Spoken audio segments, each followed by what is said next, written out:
सरकारचं नागपुरातलं शेवटचं हिवाळी अधिवेशन असल्याने आज सर्व आमदारांचं फोटो सेशन झालं। यावेळी सत्ताधारी आणि विरोधक सर्व या फोटो सेशनसाठी उपस्थित होते। मात्र आदित्य ठाकरे या फोटो सेशनला गैरहजर राहिले।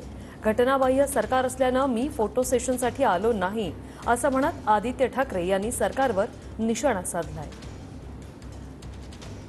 जेव्हा माझं पहिलं होतं तेव्हा होतो मी, अर्थात आमदार असण्याचं एक वेगळं सौभाग्य असतं आणि ते मी माझ्या मतदारसंघासाठी, माझ्या महाराष्ट्रासाठी, माझ्या हिंदुस्थानासाठी मी लढत असेल आणि लढत राहीनच। पुढच्या रांगेत जी घटनाबाह्य सरकार आहे तिथे जाण्याचं माझं तेवढं मन नव्हतं। ज्या काही लोकांनी सरकार महाराष्ट्रद्रोही बसवलं आमच्या राज्यावर, तिथे उभं राहण्याचं माझं मन नव्हतं। हे मी तुम्हाला कॅन्डिडली सांगतो।